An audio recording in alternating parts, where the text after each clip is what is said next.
श्री कृष्ण गोविंद हरे मुरारी, हे नाथ नारायण वासुदेव, हे नाथ नारायण वासुदेव, हे नाथ नारायण वासुदेव। त्वमादिदेवः पुरुषः पुराणं, तमस्य विश्वास्य परं निधानम्। वेदासि वेद्यं च परं च धामं, त्वया ततं विश्वमनन्तरूपम्। आज रामचरितमानस में मानस ज्ञान के अंतर्गत 279 पार्ट्स 279 भाग में हम आपसे साल के अंतिम दिन की चर्चा कर रहे हैं कि जीवन ऐसे ही बीत जाता है, पता नहीं चलता।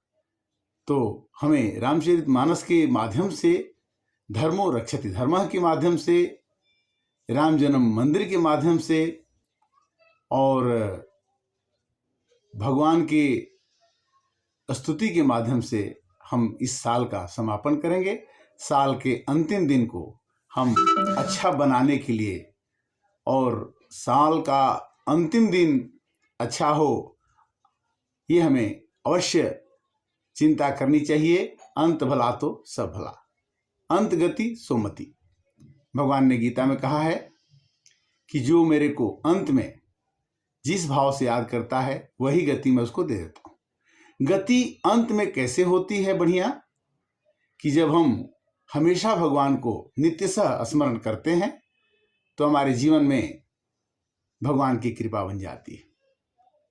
भगवान कहते हैं कि मेरे को अवतार लेने में थोड़ा टाइम जरूर लगता है, रास्ते में चलो कुछ फेर नहीं है, भगवान के घर देर है अंधेर नहीं है। जो तू नहीं कर पाया वो भगवान करेगा, बिगड़ी हुई बातों को आसान करेगा। राम मंदिर 500 वर्षों के बाद 22 जनवरी को बनने जा रहा है। हम सभी का परम कर्तव्य है कि एक अकेला थक जाएगा, मिलकर बोझ उठाना, साथी हाथ बढ़ाना। इस समाज में, भारत में सनातन धर्म का प्रचार प्रसार कैसे हो और सब में सहिष्णुता की भावना, समता की भावना, प्रेम की भावना कैसे हो, भारत विश्व गुरु के स्थान पर कैसे पहुंचे, अकेले नहीं हो सकता। इसके लिए सबको परिश्रम करना पड़ेगा। रामधारी सिंह दिनकर ने लिखा कि जलाओ दिए पर रहे ध्यान इतना, अंधेरा धरा पर कहीं रह न जाए। ऐसा दीपक जलाओ कि इस धरा पर, केवल भारत में नहीं विश्व में कहीं भी अंधेरा न रहे।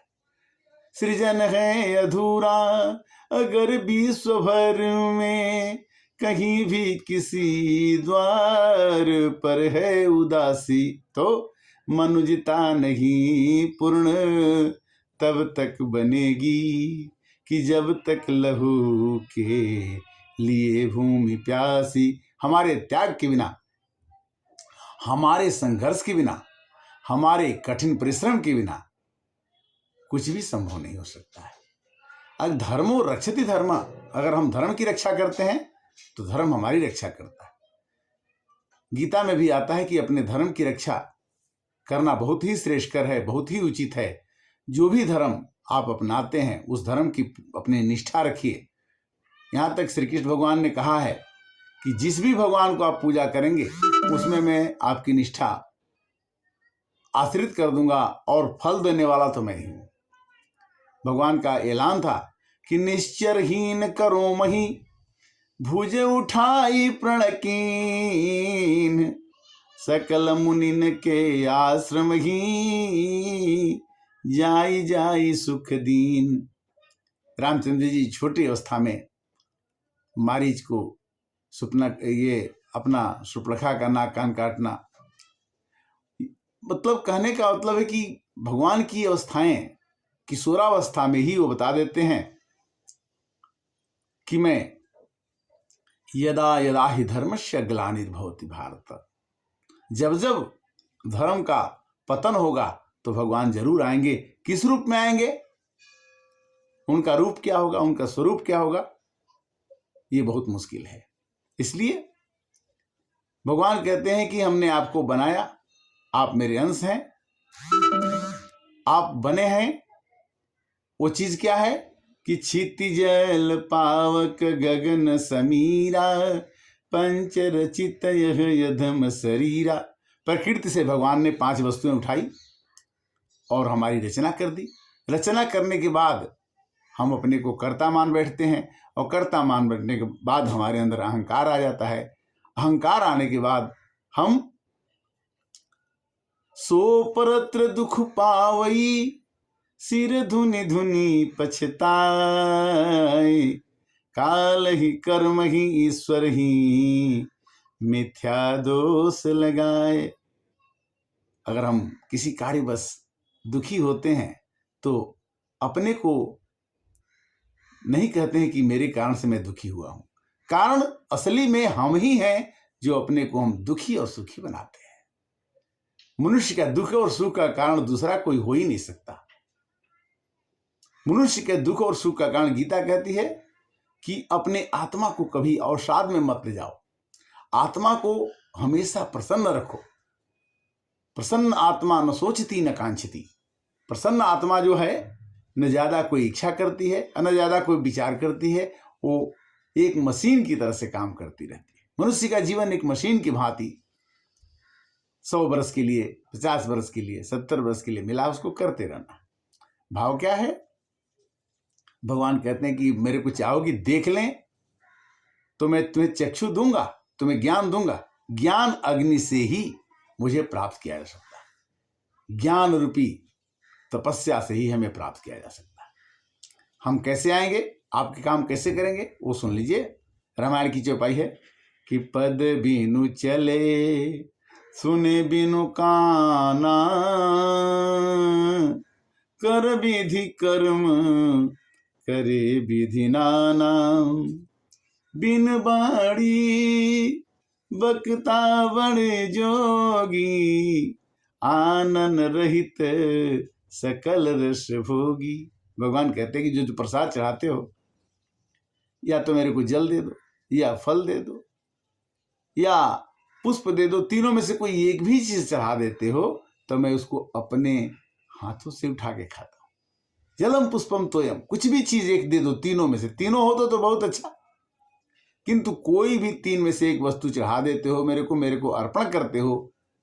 निर्मल मन जन सो मोहि भावा, मोहि कपट छल छिद्र न आवा। रामचरितमानस कहती है कि अगर आपके अंदर में निर्मल मन हो, आपका मन मुकुर मलिन यरु नयन विहीना, राम रूप देखहि किम दीना।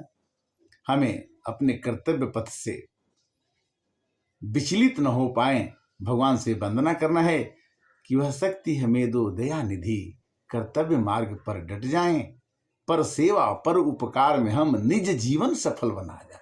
हमारे जीवन की सफलता दूसरे की हित करने के लिए ही हुई है। मनुष्य अपना जब तक स्वार्थ साधता रहेगा, अपने लिए ही जिएगा, तो वो जीवन जीवन नहीं है। मनुष्य का जीवन क्या है? दूसरे के लिए है। परहित सरिस धर्म नहीं भाई, पर पीड़ा सम नहीं अधमाई, परहित बस जिन के मन माही, ते नरवर कुछ दुर्लभ नाही। अष्टदश पुराणेषु व्यासस्य वचनम द्वयम्। 18 पुराणों में ये 4 वेदों का वाक्य है कि अगर आप दूसरे का मदद करते हैं, दूसरे का हित करते हैं, तो यही जीवन का सार है। गीता भी कहती कि सर्वभूते हिते रता, सब जीवों के हित करने में जो रत रहता है, लगा रहता है, उसी का जीवन हमारे समीक्ष हो जाए।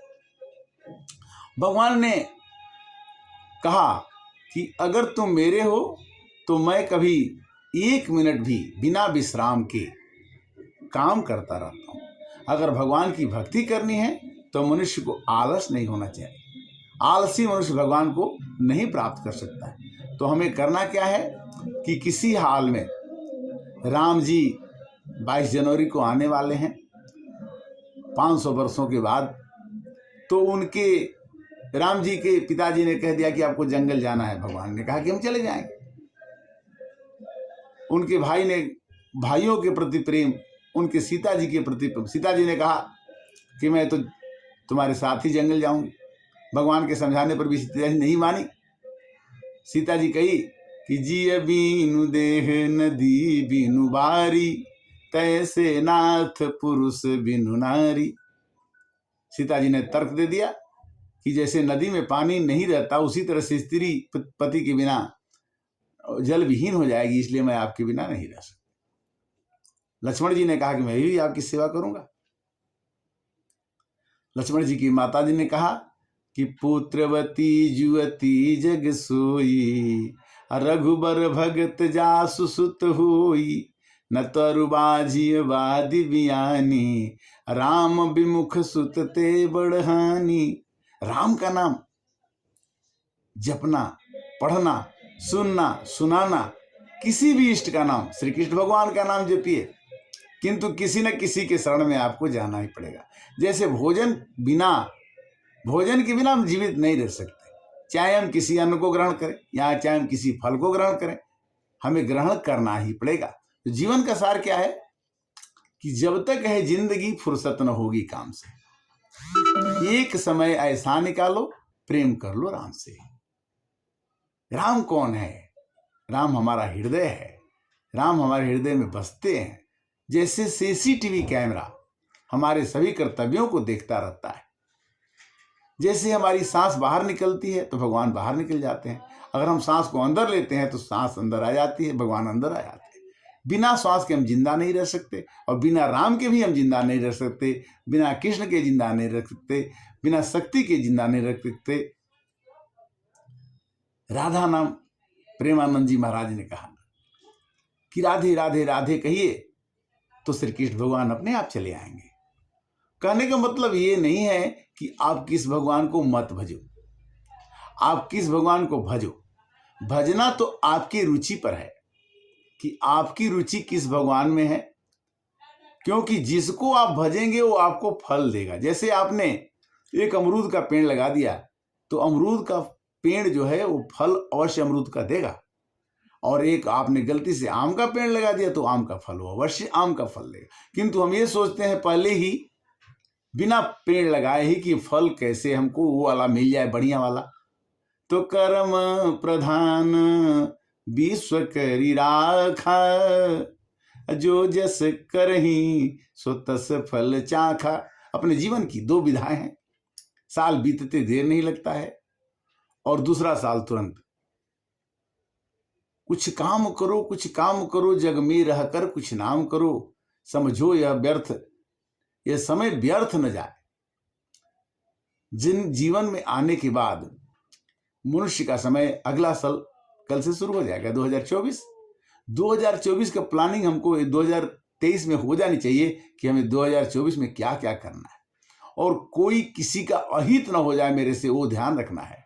अपना अहित भले हो जाए, दूसरे का हित हमारे से ना हो। दूसरे कितने लोगों का हम हित कर सकते हैं, इसका प्लानिंग करना चाहिए। मनुष्य का जीवन क्षणभंगुर है। क्षणभंगुर काल की ये कलियां, कल प्रातः जान खिली न खिली, और कर ले हरि नाम अरे रसना, यह अंत समय में हिली न हिली।